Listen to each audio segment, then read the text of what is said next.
Xalayaan jaalalaa kun yaadannoo fiilmii miidhamaa yommuu ta'u, xalayaa boonaan soolaniif yeroo adda ba'an barreessedha.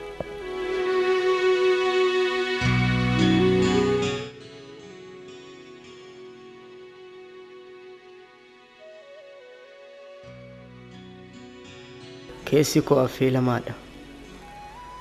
Dhiphinni rifeensa garaacha koo irratti guftaa'ee cinii horateera. Hanga dheerina dhiphina koo ibsuuf mar'immaan koo hangas hin dheeratu. Keessi koo gammoojjiidha. Rifeensi garaacha koo moolachaa jira. Tiruun koo shaakittaa'ee kaleen koo naquuqa.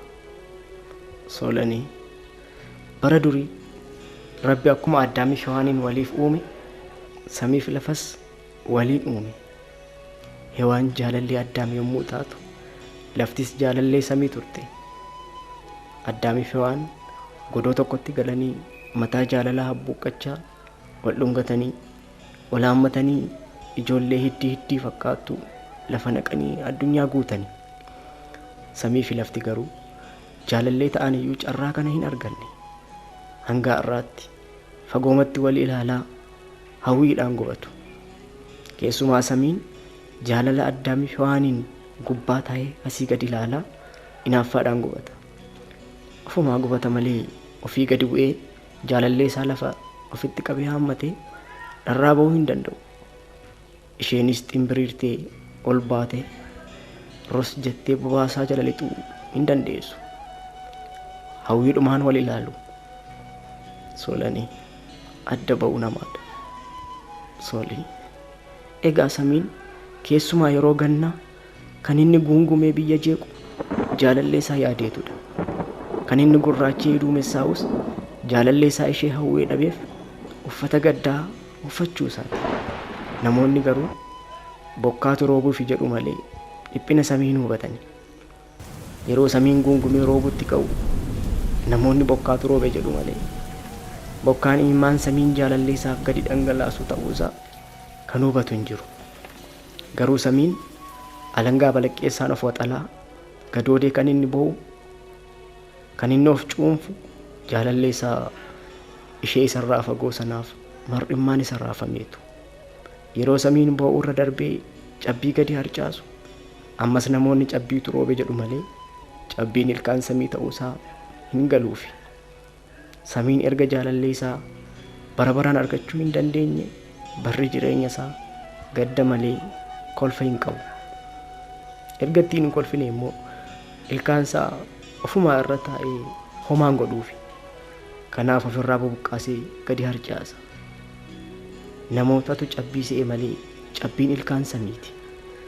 Kan jaallatan dhabanii gammadanii kolfuun hin jiru. Addunyaan kun samii isa ifatti gadoodee ba'u hubachuu hin dandeenye. Atis dhugaa koo naa hubachuu hin dandeenye. Inaaftuu fi odeessituutu adda nu baase.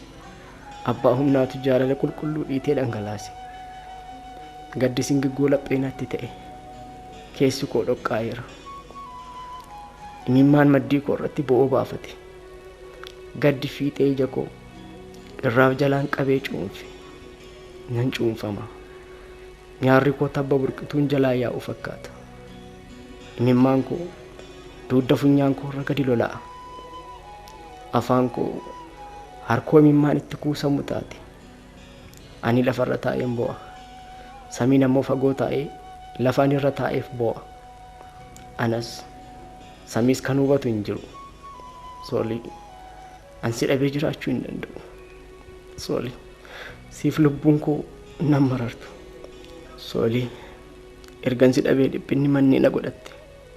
Harmee koo ishee duuteen yaade. Ekeraan abbaa koo dhufee natti iyya. Mana cufadhee dukkana keessa suuqameen imimmaan lafa soora. Soolii maalan godha? Dhugaa koo naa hubachuu dadhabde. Soolii dhugaan koo hanga ifa baatutti nan obsa. Soolii sin jaalladha. Nagaatti.